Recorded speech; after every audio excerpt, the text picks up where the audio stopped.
왕이신 하나님 높임을 받으소서.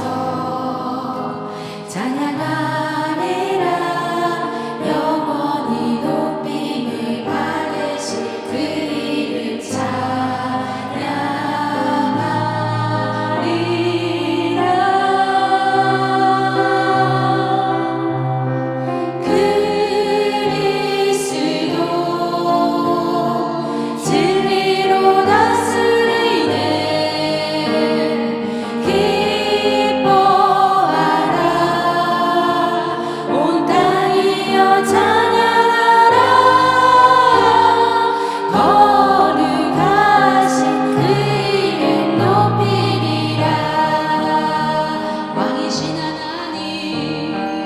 왕이신 하나님 높임을 받으소서. 찬양하리라 영원히 높임을 받으실 그 이름 찬양하리라.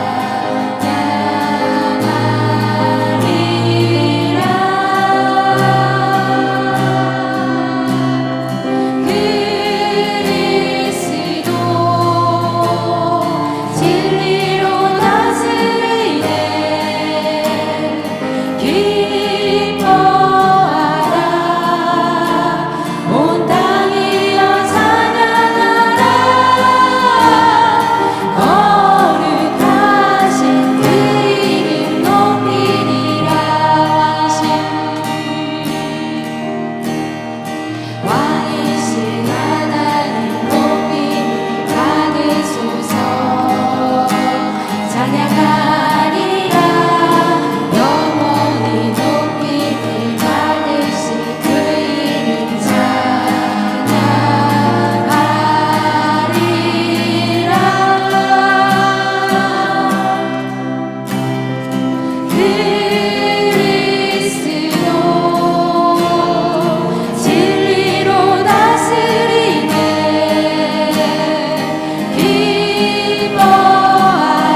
이곳은 주님을 위한 자리.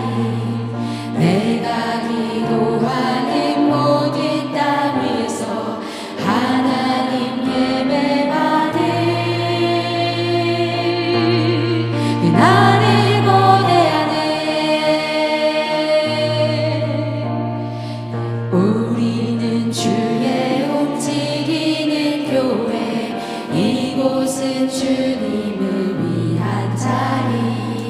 내가 기도하는 모든 땅 위에서 하나님 예배받을 그날을 고대하네. 나는 노래로 주님의 성전을 지으리. 높임을 받으소서. 이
그 이름 아름답도다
우리 말씀 보도록 하겠습니다. 고린도전서 15장입니다. 고린도전서 15장 1절로 11절 말씀 우리 한 절씩 교독하도록 하겠습니다.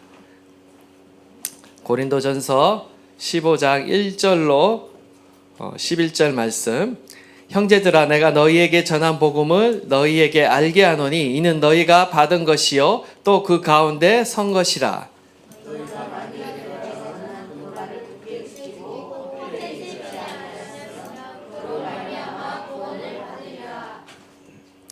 내가 받은 것을 먼저 너희에게 전하였느니 이는 성경대로 그리스도께서 우리 죄를 위하여 죽으시고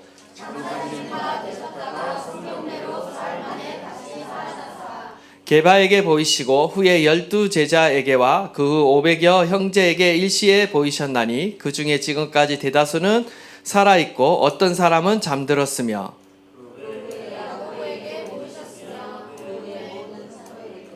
맨 나중에 만삭되지 못하여 난 자 같은 내게도 보이셨느니라.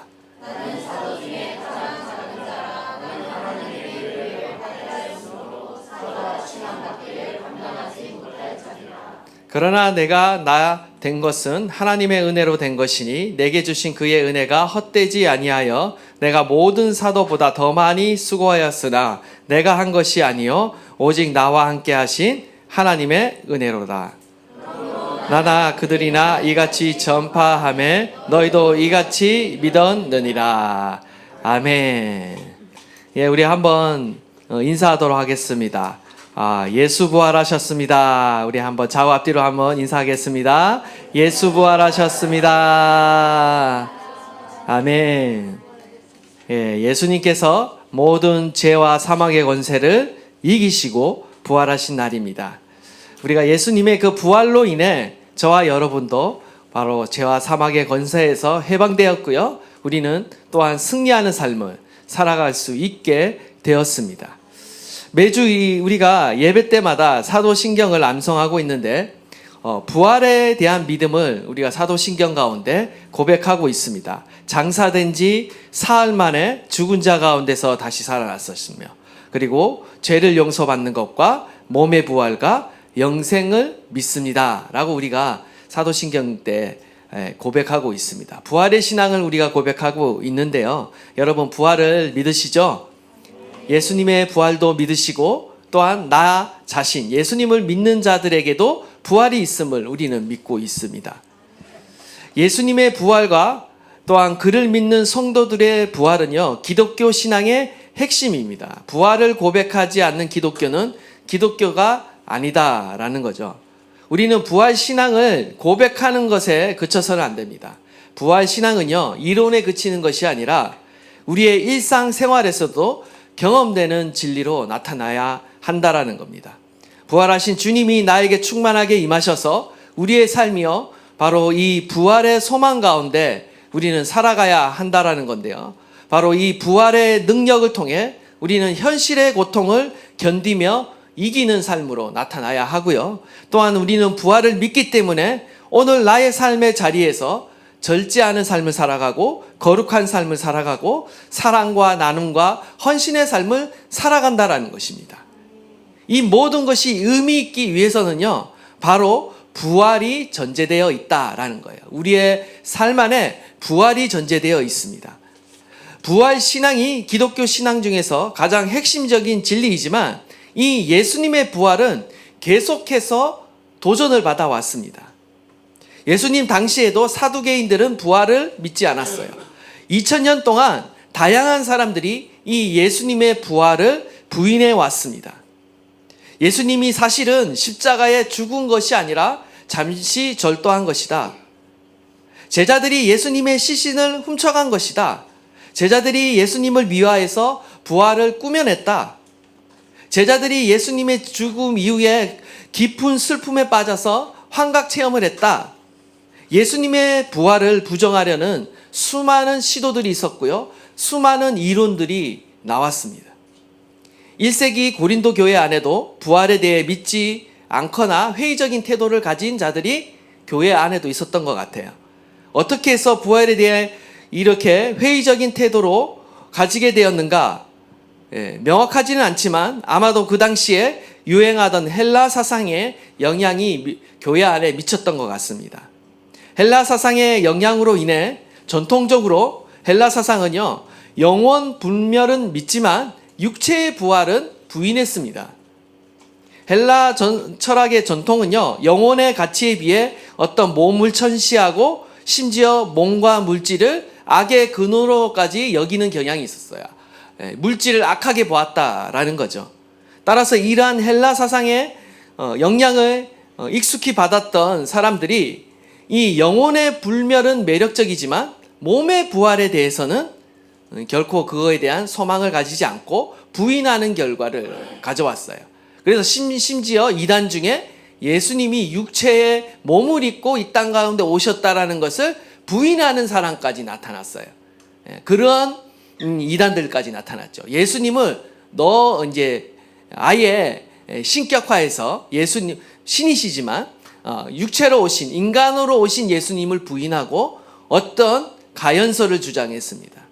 어떤 우리의 눈에 보이기에 그냥 요즘 말로 말하면 어떤 홀로그램처럼 마치 육체가 있는 것처럼 보였을 뿐이지 실제 육체는 아니었다라고까지 주장하는 자들이 나타날 정도로 예수님의 그 실제적인 죽음과 부활을 부인하는 이단들이 등장하기 시작했습니다. 아무튼 이러한 자들이 들어와서 예수님의 부활과 성도의 부활에 대해 의심을 갖도록 교회 가운데 의혹을 뿌렸습니다. 이에 사도 바울은 고린도전서 15장 전체에서 부활의 근거를 제시하며 예수님의 부활이 왜 확실하며 성도들의 부활이 왜 확실한가?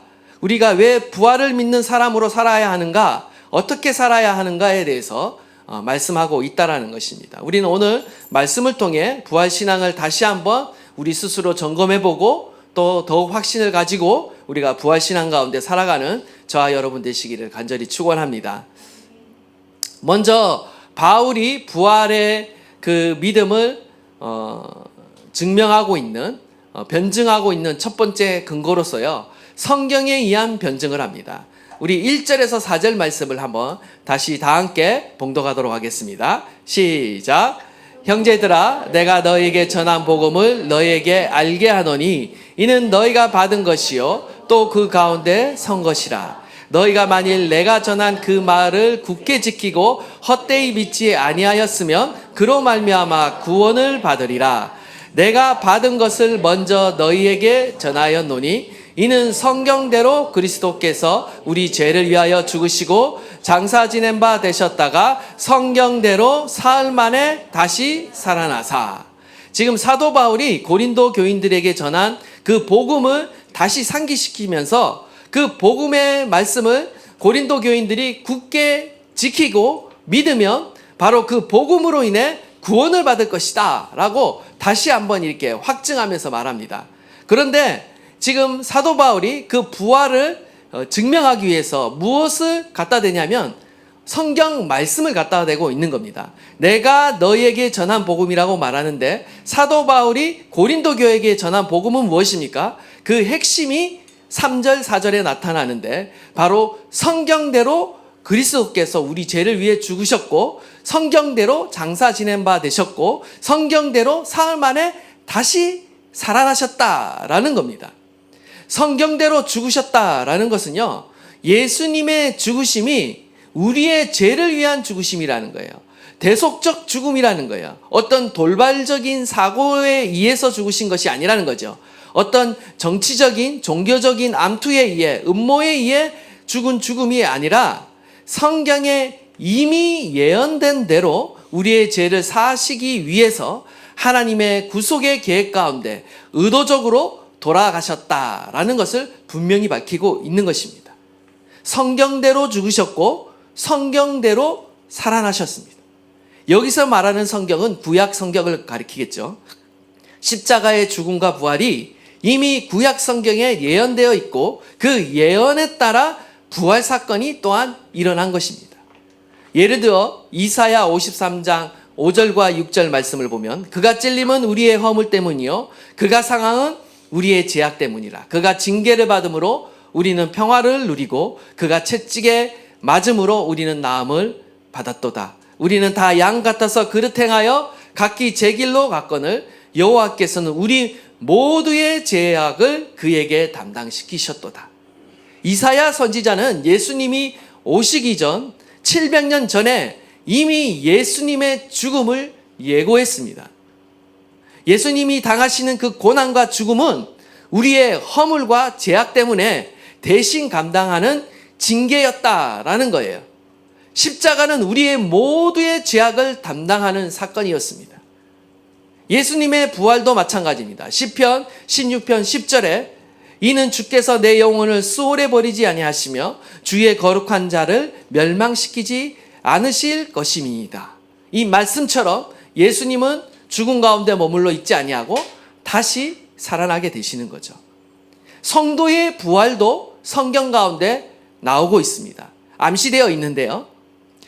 다니엘 12장 2절에 땅의 티끌 가운데서 사는 자 중에서 많은 사람이 깨어나 영생을 받는 자도 있겠고 수치를 당하여 영원히 부끄러움을 당할 자도 있을 것이며, 영생을 받을 자, 부활의 영생에 이를 자를 지칭하고 있는 것이죠. 호세아 6장 2절도 여호와께서 이틀 후에 우리를 살리시며 셋째 날에 우리를 일으키시리니 우리가 그의 앞에 살리라.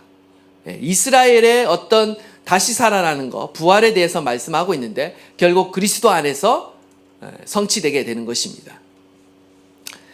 예수님 자신도요, 자신의 죽음을 알고 있었고 자신의 부활을 알고 있었어요. 그래서 제자들에게 예수님이 십자가에 달리시기 전에 이미 미리 3번이나, 복음서에 보면 3번이나 이렇게 자신의 죽음과 부활을 예언하고 있습니다. 마태복음 16장 21절에도 이때로부터 예수 그리스도께서 자기가 예루살렘에 올라가 장로들과 대제사장들과 서기관들에게 많은 고난을 받고 죽임을 당하고 제3일에 살아날 것을 제자들에게 비로소 나타내시니, 마가복음 10장 33절 34절에도 보라 우리가 예루살렘에 올라가느니 인자가 대제사장들과 서기관들에게 넘겨지매 그들이 죽이기로 결의하고 이방인들에게 넘겨주겠고 그들은 능욕하며 침뱉으며 책찍질하고 죽일 것이나 그는 3일 만에 살아나리라. 이처럼 예수님이 채찍에 맞을 것과 고난을 당할 것과 버림을 받을 것과 그 모든 것을 미리 다 예언해 주셨다는 거예요. 왜냐하면 그 일이 발생했을 때 바로 예수님이 메시아인 것을 사람들이 알아볼 수 있도록 미리 예언해 주셨다라는 거죠. 사도 바울은 부활에 대한 근거를 어디에 두고 있는가? 지금 성경 말씀에 두고 있다라는 겁니다. 예수님의 죽음과 부활은 성경 말씀의 예언에 따라 역사적으로 실제로 일어난 사건임을 그 어떤 누구보다도 강조해서 증거하고 있는 겁니다. 기록된 성경이 예수님의 부활을 증거하며 보증하고 있는 거예요. 예수님의 부활 이후에 신약이 기록되었습니다. 우리는 예수님의 부활을 직접 목도하지는 않았지만 지금도 우리는 성경의 역사적인 기록을 통해 예수님의 부활을 확신할 수 있는 거예요. 우리는 말씀을 통해 예수 그리스도가 그리스도이고 우리의 구세주인 것을 우리는 확인해야 되는 거예요. 이처럼 부활은 갑자기 후대의 사람들이 만들어낸 이야기가 아니라 갑자기 등장한 이상한 이론이 아니라 성경에 미리 예언된 것이 예수님을 통해 역사적으로 성취된 사건이다라는 것입니다. 우리는 확실한 진리 가운데 서 있어야 되고요. 이 확실한 진리를 믿어야 하는 것입니다. 기독교는요, 예수님을 믿는 종교입니다. 특별히 하나님께서 구약 성경을 통해 약속하시고 예언하셔서 보내신 메시아가 바로 예수님이라는 것을 믿는 종교가 바로 기독교예요. 그걸 믿는 사람들이 모여 있는 것을 기독교라 말하고, 사람들이 구약 성경에 보면서요, 우리가 지금 계속 구약을 통독하고 있지 않습니까? 구약 성경을 보면서 사람들은 이상적인 왕을 기대하는 거예요. 메시아를 기대하는 거예요. 영원한 하나님의 나라, 그 정의와 사랑이 구현된 그 평강의 나라를 구현할 진정한 왕이 오기까지 그들이 기대하는 거예요. 그래서 계속 보니까 어떻습니까? 왕들을 보니까 계속 실패하는 겁니다. 죄를 저지르고 우상 숭배하고 하나님의 말씀에 순종하지 않는 계속 타락한 왕들을 봅니다. 그러면서 그들의 마음 안에는 정말 하나님이 예고하신 진정한 영원한 왕이 언제 오실까? 누군가 오시겠구나. 누군가가 오시겠다. 수천 년간을 기다렸는데 드디어 한 분이 오셨습니다. 그런데 사람들이 의심하기 시작하는 거예요. 저분인가? 아닌가? 그런데 보니 바로 그분이에요. 무엇을 보니까? 십자가의 죽음과 부활을 보니까 이분이 메시아다라는 것을 우리가 확증하게 되는 거고요. 확신하게 되는 겁니다. 그래서 그분이다라고 확신하는 사람들이 모여서 바로 교회가 된 것입니다. 우리가 믿는 예수님이 하나님께서 보내신 그분이시라는 것은요, 몇 가지 조건을 갖춰야 됩니다. 우리는 그냥 아무나 믿고 그냥 맹신하고 맹목적으로 믿는다 생각하지만 전혀 그렇지 않습니다. 우리가 믿는 예수님은요, 믿기 위해서는요, 상당히 까다로운 많은 조건들이 갖춰져야 돼요. 모두 완벽하게 갖춰져야 돼요. 그 중에 하나라도 갖춰지지 않으면 메시아가 아니에요. 일단은요, 무엇보다도 메시아가 오기 전에 한 사람이 먼저 와야 됩니다. 그 조건이 만족돼야 돼요. 광야에 외치는 소리가 먼저 와야 됩니다. 이사야서 40장과 말라기서 3장에 기록되어 있는 대로 세례 요한이라는 사람이 갑자기 등장했습니다. 그리고 말합니다. 내가 광야에서 외치는 소리다 라고 이렇게 딱 말을 해요. 그리고 주의 길을 준비하러 왔다라고 했어요. 그리고 예수님이 지나가실 때 예수님을 가리켜 지목하면서 하나님의 어린 양이다 라고 하면서 예수님을 지목했습니다. 이런 경험이 있는 자만이 구원자가 되는 거예요. 아무나 구원자가 되는 것이 아닙니다. 두 번째, 메시아가 되기 위해서는요, 이사야서 11장에 이르기로 이새의 줄기에서 메시아가 난다고 그랬어요. 이새의 줄기, 이새가 누굽니까? 바로 다윗의 아버지입니다. 메시아는 유다의 자손이며 이새의 줄기이며 이새가 낳은 수많은 아들 중에 특별히 다윗의 후손으로 오셔야만 메시아가 될 수가 있는 거예요. 그게 구약의 예언인 거예요. 그런데 마태복음 1장과 누가복음 3장을 보면 족보가 등장합니다. 긴 족보, 우리가 별로 좋아하지 않는 족보가 등장하는데, 마태복음은 이 아브라함으로부터 시작해서 그 족보가 어디까지 이어지냐면요, 요셉에게까지 이어집니다. 요셉이 바로 예수님의 아버지죠. 하향식 족보예요. 근데 이 요셉이 바로 다윗의 후손이라는 거고요. 누가복음은 거꾸로 요셉으로부터 시작해서 아담 그리고 하나님께로 올라가는 상향식 족보를 이렇게 기록하고 있어요. 둘 다 예수님은 다윗의 후손으로 오셨다라는 것을 증명하고 있는 것입니다. 그리고 또 메시아는 7장의 예언대로 처녀의 잉태로 태어나야 돼요. 동정녀 마리아에게서 태어나야 된다는 거죠. 그리고 메시아는요, 고향도 정해져 있습니다. 구약에 심지어 메시아는 어디서 태어날 거라고 하면서 고향까지 딱 정해 놓았습니다. 반드시 베들레헴에서 태어나야 하고요. 미가서 5장 2절에 의하면 그 작고 작은 베들레헴 에브라다야 거기서 통치자가 태어날 거라는 것을 예언하고 있죠. 그래서 예수님은 베들레헴에서 태어나야 하고요. 그것뿐만 아니라 이사야서 호세아서에 의하면 갑자기 아기 때 이집트로 피난을 가셔야 하고 피난 갔다가 다시 나사렛으로 가셔야 하고 나사렛에서 스불론과 납달리를 영화롭게 하기 위해 다시 갈릴리 지역으로 가셔야 해요. 이게 다 예언되어 있어요. 여러분, 어떤 누구가 태어났는데 베들레헴에서 태어나서 이집트로 갔다가 나사렛으로 갔다가 다시 갈릴리로 갈 확률이 과연 얼마나 되겠습니까? 이 모든 확률이 한 사람에게 집중돼서 성취되었습니다. 바로 예수 그리스도께 성취되었어요. 그리고 메시아는 백마를 타고 큰 칼을 휘두르면서 마치 알렉산더 대왕처럼 우리가 생각하는 그 메시아처럼 등장하시는 분이 아니라 스가랴서 9장 9절에 말하듯이 예루살렘 성에 입성하실 때 반드시 나귀를 타고 입성해야 돼요. 그리고 이사야 53장의 말씀처럼 예수님은 고난을 당하시고 조롱과 채찍과 온갖 수모와 고통을 겪으셔야 되는 거예요. 메시아는 이처럼 세상을 호령하러 온 분이 아니라 죽음을 당해야 한다는 거예요. 죽으러 오신 분이 메시아다라는 것입니다. 그리고 죽음을 당하셔야 되는데 그 죽음 자체도 창세기와 민수기에 의하면 저주를 받아 나무에 달려 죽어야 됩니다. 그냥 죽어도 안 돼요. 죽음도 그냥 죽어서는 안 돼요. 자연사 할 수도 있고 고대 형벌에는 화형도 있고 참수형도 있고 교수형도 있고 가장 다양한 방법의 사형법이 있어요. 목에 달아 매달아 죽일 수도 있고 목을 벨 수도 있어요. 그런데 그럼에도 불구하고 반드시 나무에 달려 죽으셔야 돼요. 십자가에 달려 죽으셔야 한다는 거예요.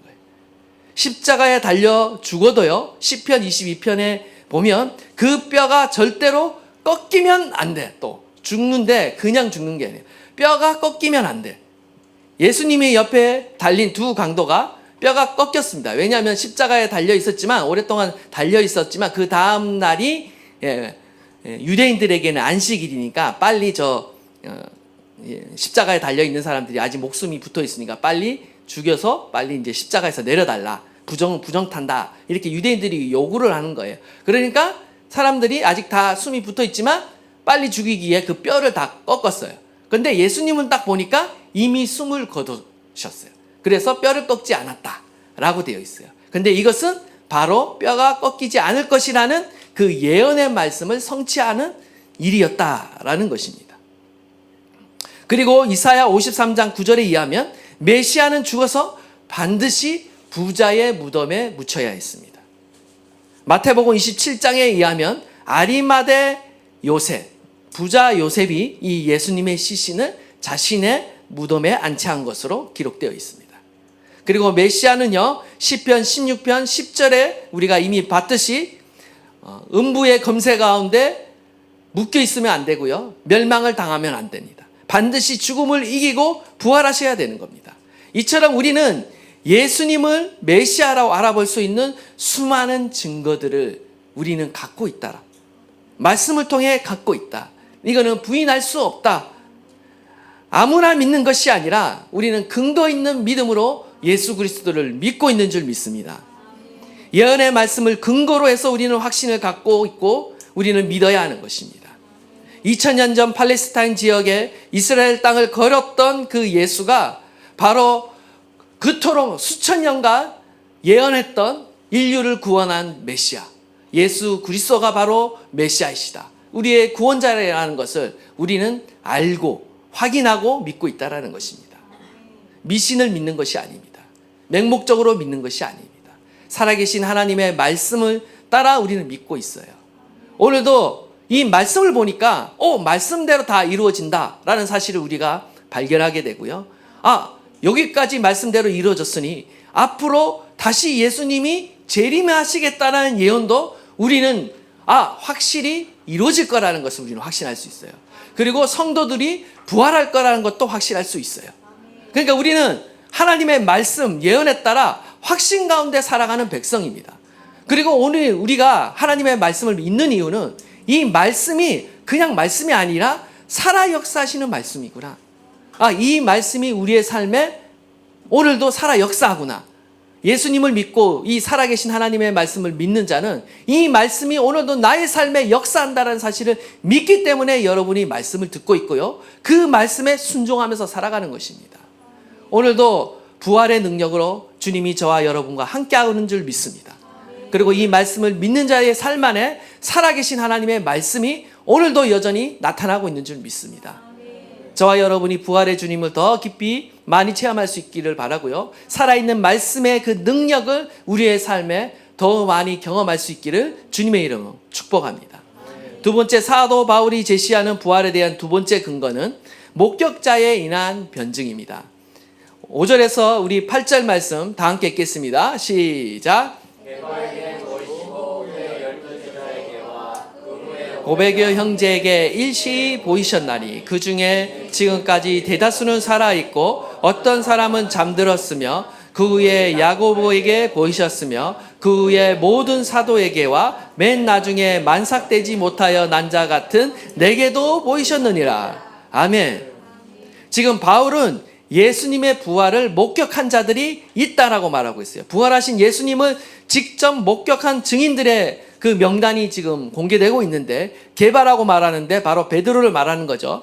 12제자와 그리고 500여 형제들에게 일시 보이셨다. 그리고 예수님의 동생 야고보와 바울 자신에게도 보이셨다라고 지금 말하고 있습니다. 예수님의 부활은 그냥 제자들이 꾸며낸 말이거나 그냥 환상을 보고 착각한 이야기가 아니라 그 확실한 목격자들이 있는 거예요. 개인이 봤다, 계속 개인이 봤다라고 하면 뭔가가 꿈을 꾸거나 환상을 봤거나 말할 수 있지만 500여 형제 가운데 동시에 나타나고 12형 그 제자들 가운데 동시에 나타나는 것은요, 결코 환상이나 환각으로 되어질 수 있는 일이 아닙니다. 실제로 그들 가운데 나타났다라는 거고요. 여기에 다 소개되지 않았지만 복음서에 부활의 첫 증인들로 여성들이 등장합니다. 마가복음에 의하면 막달라 마리아와 야고보의 어머니 마리아, 살로메 등 여성들이 시체에 향유를 바르러 가다가 빈 무덤을 발견하고 그 빈 무덤 안에 천사가 등장해서 예수님이 살아나셨고 여기에 계시지 않는다라고 하면서 부활의 소식을 접하는 첫 인물로서 여성들을 지목하고 있습니다. 여러분 유대 사회에서, 고대 사회에서 여성들의 지위는 굉장히 낮습니다. 심지어 법적인 어떤 증인으로 채택되지 않을 정도로 여성들은 무시받는 사람들이었어요. 그런데 만약에 제자들이 이 부활을 조작했다라고 하면요, 결코 부활의 첫 증인으로 여성들을 등장시키지 않아요. 나라면, 그때 시대 사람이라면 뭔가를 속이려고 한다면 남성들을 증인으로 등장시킬 거예요. 왜냐하면 여성들은 그 당시에 무시받고 증인으로 채택되지 않는 부류의 사람들이었어요. 근데 성경 사복음서는 모두 다 첫 부활의 증인으로 여성들을 등장시키고 있어요. 이것은 뭐냐? 부활의 사건이 사실이고 그것을 첫 목도했던 사람들이 여성이기 때문에 그것을 사실 그대로 기록되었다라는 것입니다. 사람들은요, 일반 역사에서도요, 신약 성경보다 신빙성이 훨씬 떨어지는 자료임에도 불구하고 그것을 사실로 잘 받아들입니다. 예를 들어 알렉산더 대왕에 대한 가장 오래된 전기는 아리안과 플루타크에 의해 쓰여진 책인데요, 알렉산더가 죽은 BC 323년보다 무려 400년 이상이나 지난 후에야 기록됐어요. 그런데 사람들은 그 기록을요, 신뢰하고 믿습니다. 우리나라도 비슷해요. 우리나라도요, 삼국사기나 삼국유사, 삼국시대에 대한 이야기가 거기에 많이 등장하고 있죠. 삼국시대에 관한 현존하는 가장 오래된, 가장 권위 있는 문헌이에요. 근데 거기에 보면 을지문도, 계백, 김유신의 어떤 삼국 통일에 관한 이야기들이 다 등장하고 있는데 이 책들은 실제 삼국시대보다 최소 500년 뒤에 고려시대에 기록된 기록이에요. 그런데 우리는 그 기록을 보고도 그것들을 다, 그 인물들을 받아들이고 그 사건들을 다 사실로 받아들여요. 그럼에도 불구하고 우리는요, 여기에 대해서 이의를 제기한 사람이 별로 없어요. 근데 유독 신약 성경에 대해서, 그 역사성에 대해서 유독 사람들은요, 엄격한 잣대를 들이대고 있어요. 역사성에 대해서 회의를 갖고 있다는 거죠. 예수님의 죽음과 부활에 대해서 각가지 다양한 이유를 들면서 안 믿으려고 막 애써 부인을 하고 있어요. 분명한 목격자가 있음에도 불구하고, 그리고 예수님의 부활은 지금까지 2000년 동안 계속 의심받고 무시당해 왔다. 그러나 신약 성경은 실제 부활이 있었던 시기보다 기껏해야 30년 뒤에 기록됐습니다. 기록 당시 다수의 목격자들도 살아 있었습니다. 이보다 더 역사적인 고대 문헌은 없어요. 세상에 존재하는 모든 고대 문헌 가운데 이렇게 짧은 시간에 기록된 문헌은 없습니다. 신약 성경 가운데는요, 5,700개의 헬라어 사본들이 있습니다. 그리고 이 사본들을 다 비교해 보면요, 99.5%가 일치합니다. 그 차이는 대부분 같은 의미의 단어를 다른 단어로 사용한 그 차이가 조금 있고요. 고대 시리아, 라틴어, 콥티어, 아람어 사본까지 다 합치면 신약 사본은 무려 24,000개나 돼요. 근데 이렇게 많은 사본을 갖고 증명하는 역사적인 문헌은 없어요. 이 성경만이 유일하다는 거죠. 원본과 사본 간에 또한 그 기록된 그 시간이 가장 짧은 것도 성경이에요. 성경처럼 수많은 사본을 가진 고대 문서도 없고 사본들이 99.5%나 일치하는 문헌들도 없어요. 그런데 하나님께서는요, 이 놀라운 성경책을 우리 가운데 남겨줬어요. 부인할 수 없도록 만드신 거예요. 예수의 부활이 사실이라, 역사적인 사실이라는 것을 부인할 수 없을 정도로 만들어 놨다라는 것입니다. 오늘도 우리가 예수 그리스도를, 그 부활을 믿는 자에게는요, 성경에 기록된 대로 표적이 나타납니다. 믿는 자에게는 이런 표적이 따르니, 저와 여러분의 삶 안에 예수 그리스도를 믿고 부활하신 그 주님을 믿는 자들, 여러분의 삶에도 하나님이 주신 살아계신 표적이 나타나는 줄 믿습니다. 또한 지금 사도 바울이 뭘 가지고 또 증명하고 있냐면요, 자연에 의해서 변증하며 증명하고 있습니다.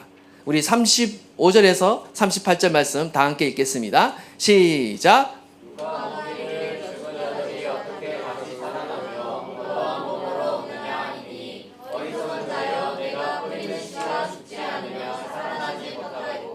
또 내가 뿌리는 것은 장래의 형체를 뿌리는 것이 아니요 다만 밀이나 다른 것의 알맹이 뿐이로되 하나님이 그 뜻대로 그에게 형체를 주시되 각 종자에게 그 형체를 주시느니라. 아멘. 바울은 또 자연의 이치를 제시하며 부활을 변증하고 있습니다. 누가 묻기로 죽은 자들이 어떻게 다시 살아나고 살아날 때 어떤 몸을 가지느냐, 이렇게 의문을 가지고 질문을 던지는 자가 있는 것 같아요. 죽은 자가 어떻게 살아날 수 있느냐 반문하는 사람들에게 자연 만물을 보면 그 가운데 하나님의 창조의 질서가 보이고, 심지어 그 가운데 또한 부활의 원리가 발견하게 된다라는 거예요. 씨가 뿌려져 열매를 맺는 과정을 통해서 설명을 하는데, 밀과 같은 씨앗을 뿌리면 그 씨앗은 땅속에서 죽습니다. 그러나 대신 싹이 나고 열매가 맺히는 과정을 통해서 식물이 자라게 되고 있습니다. 모든 식물이 처음에는 씨앗과 같은 형태로 심겨지지만 그것이 자라면요, 전혀 다른 모양으로 변화되죠. 열매를 맺을 때는 다 형체가 각기 다른 모양으로 나타납니다. 이와 마찬가지로요, 부활도 이렇다라는 거예요.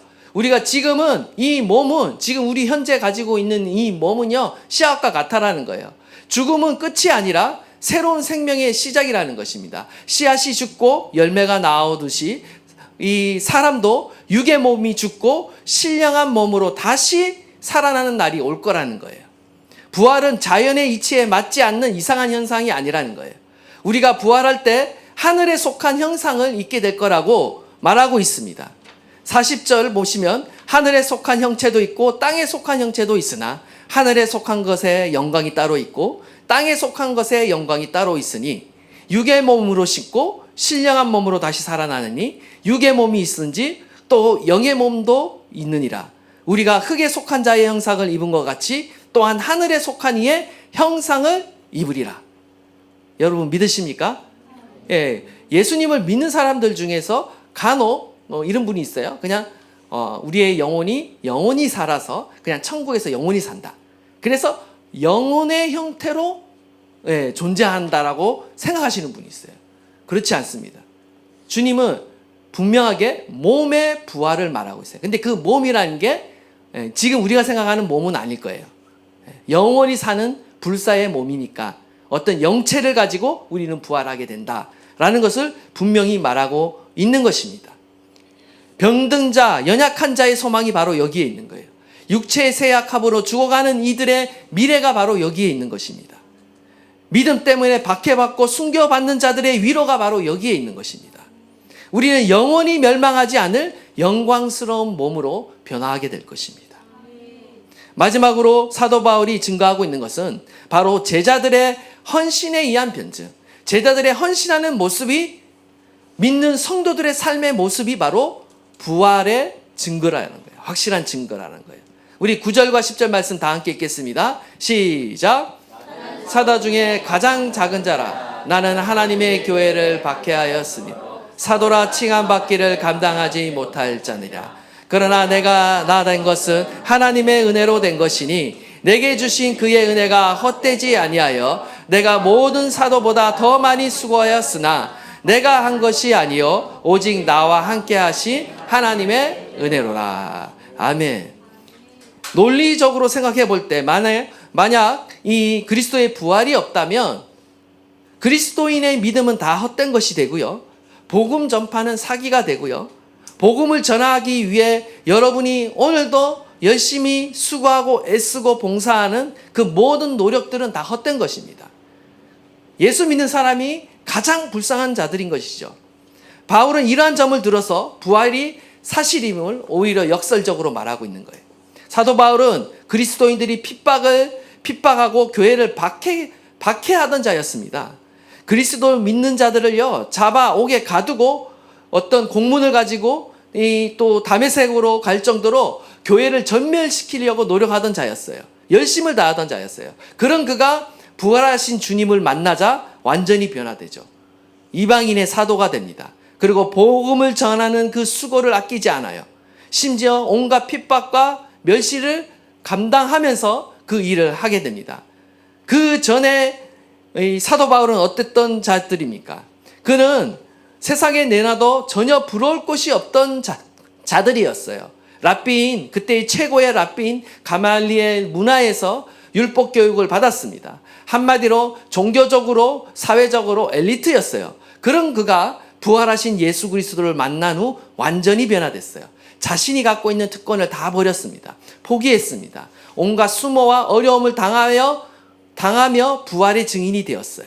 자신의 이 변화된 삶이 예수님의 부활이 진정 사실임을 증명하는 것이죠. 사도 바울은 굶주림과 추위와 헐벗음으로 고생했습니다. 수없이 옥에 갇히고 매를 맞고 여러 번 죽을 고비를 넘겼습니다. 이제는 자신이 가지고 있던 그 지식과 명예를 배설물로 여기고 그리스도를 아는 것을 가장 고생하게 여겼어요. 어떻게 이것이 가능한 일인가? 그는 부활하신 예수님을 분명히 보았고 자신도 부활할 것을 분명히 확신했기 때문인 것입니다. 만약 부활이 없었다면 어떻게 이렇게 살 수 있겠습니까? 어떻게 수많은 제자들이 자신의 삶을 들여 죽는 그 자리, 순교하는 자리까지 갈 수 있었겠습니까? 예수님을 믿는 자들에게 부활이 있다는 사실을 반증하고 있는 것입니다. 부활이 없으면요, 우리의 모든 믿음과 수고와 인내가 다 헛됩니다. 그리스도께서 만일 다시 살아나지 못하셨으면 우리가 전파하는 것도 헛것이요 너희 믿음도 헛것이며 만일 그리스도 안에서 우리가 바라는 것이 다만 이 세상에 살 뿐이면 모든 사람 가운데 우리가 더욱 불쌍한 자리라. 또 어찌하여 우리가 언제나 위험을 무릅쓰리요. 형제들아, 내가 그리스도 예수 우리 주 안에서 가진 바 너희에 대한 나의 자랑을 두고 단언하노니 나는 날마다 죽노라. 내가 사람의 방법으로 에베소에서 맹수와 더불어 싸웠다면 내게 무슨 유익이 있으리요. 죽은 자가 다시 살아나지 못한다면 내일 죽을 터이니 먹고 마시자 하리라. 여러분, 우리가 부활이 없으면요 그냥 세상 사람들처럼 살면 됩니다. 뭐하러 경건하게 살고 뭐하러 절제하며 삽니까? 마음대로 살면 되죠. 쾌락을 즐기며 살면 되죠. 세상이 전한 그 사회법만 어기지 않는 선에서 우리 욕심대로 탐욕대로 쾌락을 즐기면서 살면 되죠. 부활이 있기 때문에 우리가 절제하는 것이고요. 경건한 삶을 살아가는 것입니다. 결론입니다. 우리는 부활신앙으로 살아가야 합니다. 예수님처럼 우리도 부활합니다. 그러나 이제 그리스도께서 죽은 자 가운데서 다시 살아나사 잠자는 자들의 첫 열매가 되셨도다. 첫 열매라는 것은요, 나무에 열매가 맺힐 때 첫 열매를 보면 그 나무가 무슨 나무인지를 알고요, 나머지 열매도 어떤 열매가 열릴지를 아는 거예요. 예수 그리스도의 부활, 성도들의 부활도 이와 마찬가지인 것입니다. 예수님의 부활을 보면 그 이후에 성도들이 어떻게 부활할 것인가를 우리가 알 수가 있습니다. 예수 그리스도의 부활은요, 예수님을 믿고 따르는 자들, 예수님을 믿고 죽은 자들의 미래를 우리 가운데 확실히 보여주는 것입니다. 우리도 예수님같이 부활해서 영광스러운 몸으로 변화할 것입니다. 썩지 아니할 몸으로 부활할 거예요. 영생을 누리게 될 것입니다. 여러분 믿으십니까? 우리는 이 확실한 부활의 신앙 가운데 살아야 되는 거예요. 그리고 이 부활의 확신을 가진 사람들은 현실의 삶을 어떻게 살아가는가? 한마디로 항상 주의 일에 더욱 힘쓰는 자들이 된다라는 거예요. 그러므로 내 사랑하는 형제들아, 견실하며 흔들리지 말고 항상 주의 일에 더욱 힘쓰는 자들이 되라. 이는 너희 수고가 주 안에서 헛되지 않은 줄 알미라. 우리는요, 우리의 신앙과 믿음이 흔들리지 말아야 됩니다. 견실하며 흔들리지 말아야 돼요. 견실하다라는 것은 굳게 서라는 것입니다. 예수 그리스도의 그 십자가의 복음, 부활의 복음 위에 우리는 굳게 서 있어야 된다는 거예요. 이 생의 삶이, 이 땅의 삶이, 눈에 보이는 삶이 전부가 아니라 다가오는 미래가 있다. 부활의 삶이 우리 가운데 있다라는 것을 굳게 믿으라는 거예요. 세상의 풍조나 바람에 흔들리지 말라는 거예요. 우리는 부활을 오늘도 견지하며 살아가야 하는 것입니다. 하나님의 나라가 있다라는 것을 알고 보이지 않는 세계를 오늘도 우리는 바라보며 살아야 하는 것입니다. 편하고 넓은 길, 많은 사람들이 가는 그 길을 따라가는 것이 아니라 보이지 않지만 좁은 길이지만 우리는 부활을 확신하기에 믿음의 길을 오늘도 우리는 순종하며 가야 되는 줄 믿습니다. 그리고 주의 일에 힘쓰는 자가 되라. 주의 일에 힘쓰는 자가 되라는 거예요. 주를 위한 여러분의 수고와 헌신은요, 결코 헛되지 않습니다. 그것만이 주님 앞에 설 때 남게 될 것입니다. 부활을 믿는 성도들은요, 주를 위한 일들을 합니다. 열심히 합니다. 부활을 믿는 사람은 자신을 위해 살지 않고 주님을 위해 살아갑니다. 우리의 말과 행동과 우리의 모든 삶이 하나님의 나라를 위해 주님을 위한 삶이 되어지기를 주님의 이름으로 축복합니다. 그런즉 너희가 먹든지 마시든지 무엇을 하든지 다 하나님의 영광을 위하여 하라. 유다인에게나 헬라인에게나 하나님의 교회나 거치는 자가 되지 말고 나와 같이 모든 일에 모든 사람을 기쁘게 하여 자신의 유익을 구하지 아니하고 많은 사람의 유익을 구하여 그들로 구원을 받게 하라. 이것이 바로 부활을 믿는 자들의 삶인 것입니다. 저와 여러분이 예수 그리스도의 부활을 믿음으로 하나님께 영광을 돌리는 삶을 살아가기를 주님의 이름으로 축복합니다. 찬양하세 우리 주 삼위일체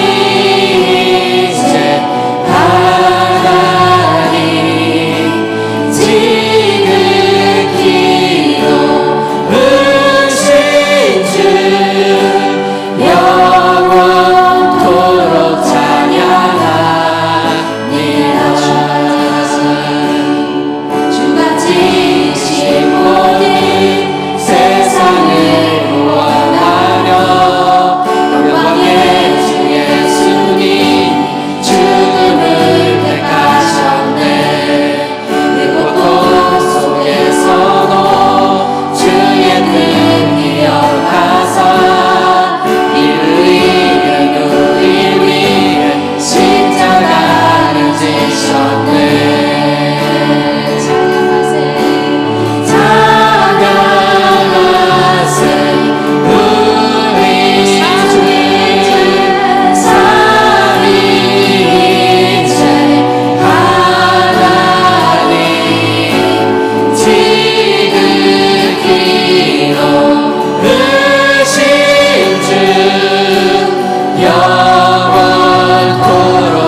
함께 한번 통성으로 기도할 때요, 하나님 아버지, 제가 하나님의 말씀에 근거하여 주의 살아계심을 내가 확신하며 주님의 부활을 믿으며 또한 예수 그리스도를 믿는 자들의 부활을 내가 확신하며 감사드립니다.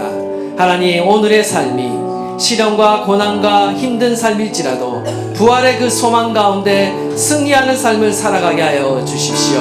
이 땅에 소망을 두는 삶이 아니라 보이지 않지만 영원한 삶, 영생 복락을 누리는 하나님의 나라의 그 삶을 소망하는 가운데, 부활의 소망 가운데 우리가 살아가게 하여 주시고 주의 일에 열심을 내는 하나님의 친백성이자 부활을 믿는 사람답게 살아가는 저희들이 되도록 새롭게 하여 주시옵소서. 우리 다 함께 한번 주여 부르짖고 통성으로 기도하도록 하겠습니다. 주여, 예, 주님 그렇습니다. 하나님, 변치 않는 그 부활의 그 진리가 우리 가운데 있습니다. 사망의 권세를 이기시고 죄의 권세를 이기시고 부활하신 그 예수 그리스도, 하나님 확실한 하나님의 말씀에 따라, 예언에 따라 그 모든 말씀을 성취하시고 이 땅 가운데 오셔서 죽으시고 부활하신 그 그리스도를 믿음으로 우리가 구원받게 되었으며 죄 용서받게 되었으며 영원한 삶을, 영생을 허락받게 되었습니다. 우리에게 주어진 그 부활을, 그 영생을 확신하게 하여 주시고 이 땅에서 살아가는 삶이 영원한 하나님의 나라를 위한, 영광을 위한 삶이 되어지도록 주님 축복하여 주십시오. 더욱 하나님 믿음 안에 거하기를 원합니다. 부활의 소망 안에 거하기를 원합니다. 살아계신 그 주님, 부활의 그 주님이 오늘도 말씀하신 대로 우리 가운데 살아 역사하시는 줄 믿습니다. 동일한 그 말씀으로 오늘도 우리를 인도하고 계시며 이 말씀을 믿을 때에 그 부활의 권능이, 살아계신 하나님의 역사가 오늘도 우리 가운데 역사하시는 줄 믿습니다. 주를 믿게 하여 주십시오. 부활의 주님을 더욱 믿게 하여 주십시오. 오늘도 그 부활의 권능이 우리의 삶을 다스리고 있음을 하나님 믿게 하여 주시고 주님을 믿음으로 말미암아 하나님 아버지, 주님의 그 능력을 우리가 누리며 하나님 체험하며 살아가는 저희들이 되도록 축복하여 주시옵소서.